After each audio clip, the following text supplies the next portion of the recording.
Alam tara ilal ladzi hajja Ibrahim fi rabbih. Alam tara, apakah kamu tidak melihat ilal ladzi hajja, kepada orang yang hajja Ibrahim, yang mendebat Ibrahim. Orang yang mendebat Ibrahim itu namanya Namrud, Raja Namrud fi rabbih, tentang Tuhannya. An atahullahul mulka, ya. Karena Allah telah memberikan dia, yaitu Namrud, al-mulka, kerajaan, kekuasaan atas penduduk negeri itu. Raja Namrud. Itu qala Ibrahimu, ketika Ibrahim berkata, ya, saat ditanya siapa Tuhannya, Rabbi alladzi yuhyi wa yumit, Rabbi alladzi, Tuhanku adalah yang dia menghidupkan dan mematikan. Alladzi yuhyi wa yumit. Qala, Namrud berkata, ana uhyi wa umit, saya juga menghidupkan, wa umit, dan saya juga mematikan. Nah, Namrud nandingi, aku menghidupkan dan mematikan.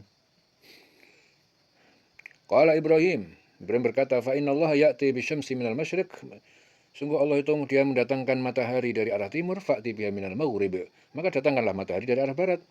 Fabuhital ladzi kafar, maka tercengang, bingung, ya, alladzi kafar, yang dia kafir, yaitu Namrud, tercengang dia. Wallahu la yahdil qaumadz zalimin, dan Allah dia tidak memberi petunjuk al-qaumaz zalimin, kepada kaum yang zalim, yang zalim. Jadi ayat ini bertujuan untuk mengingatkan Rasul dan orang-orang beriman agar mereka memperhatikan apa, atau orang yang mendebat Nabi Ibrahim tentang Allah. Jadi orang tersebut itu namanya Namrud, yang telah diberikan kekuasaan oleh Allah, ya, sebagai raja, sehingga menjadikan dirinya sombong, merasa bahwa dirinya sangat berkuasa, ya, tidak percaya dengan kekuasaan Allah. Rasulullah bersabda, tidak dapat masuk surga orang yang hatinya terdapat rasa sombong, ya, walaupun hanya seberat debu. Lalu seorang laki-laki itu bertanya, bagaimana kalau seorang yang suka memakai baju dan sepatu yang bagus? Ya, jawab Rasul, Allah itu indah, jamil, yuhibbul jamal, dia juga menyukai keindahan. Sedangkan sombong itu menolak kebenaran dan menganggap remeh orang lain. Jadi menggunakan pakaian yang indah itu bukan termasuk sombong, ya. Tapi yang dimaksud sombong di situ adalah menganggap remeh orang lain, menolak kebenaran, itu namanya sombong. Dan ketika Nabi Ibrahim mengatakan, Tuhanku ialah yang mematikan dan yang menghidupkan, Namrud juga menjawab, saya juga dapat menghidupkan dan mematikan. Lalu Namrud mendatangkan dua orang yang akan dihukum mati. Kemudian ia membunuh salah satu, seorang dari keduanya, dan membebaskan yang lain. Nah, itu bukti bahwasanya aku juga bisa menghidupkan dan bisa mematikan. Mematikan yang satu dibunuh, yang satu dimaafkan, nggak jadi dibunuh. Nah, berarti bisa menghidupkan. Nah, itu Namrud. Ya.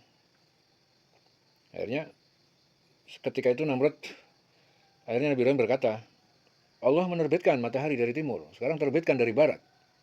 Maka seketika itu Namrud mengakui bahwa dirinya tidak mempunyai kekuasaan, nggak bisa untuk menerbitkan matahari merubah dari barat terbitnya. Lalu merasa heran dan terdiamlah dia, tidak dapat berbicara sepatah kata pun. Ya, mati kutu. Ya. Jadi ini adalah hujah yang diajarkan Allah kepada Nabi Ibrahim untuk mendebat orang kafir. Ya, sehingga tiada satupun dari mereka yang dapat menolak kebenaran yang datangnya dari Allah Ta'ala.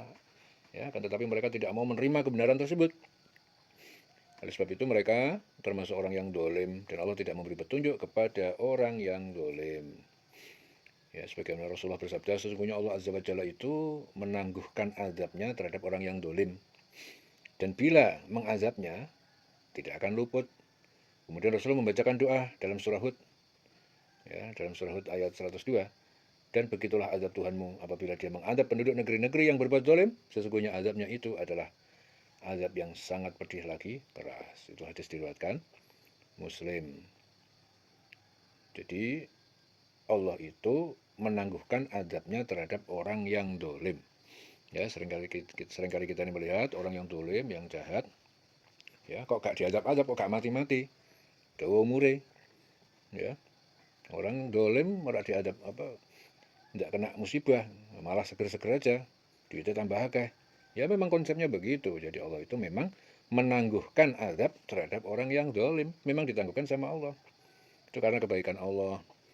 Ya, mbok orang itu mau tobat, mau kembali ke jalan Allah, mau berbuat baik, menebus dosanya. Tapi kalau sudah dikasih waktu oleh Allah kok masih juga dia nggak mau kembali, orang yang dolim tersebut, sampai Allah mendatangkan keputusannya mengadab, maka adabnya itu nggak akan meleset, nggak akan luput. Ya. Sebagaimana Allah berfirman dalam surah Hud tadi, ya, ayat 102, begitulah azab Tuhanmu apabila dia mengadab penduduk negeri-negeri yang berbuat zalim. Ya, betul-betul diadab. Sungguhnya adab Allah itu sangat pedih, lagi sangat keras. Ya, dan selawase.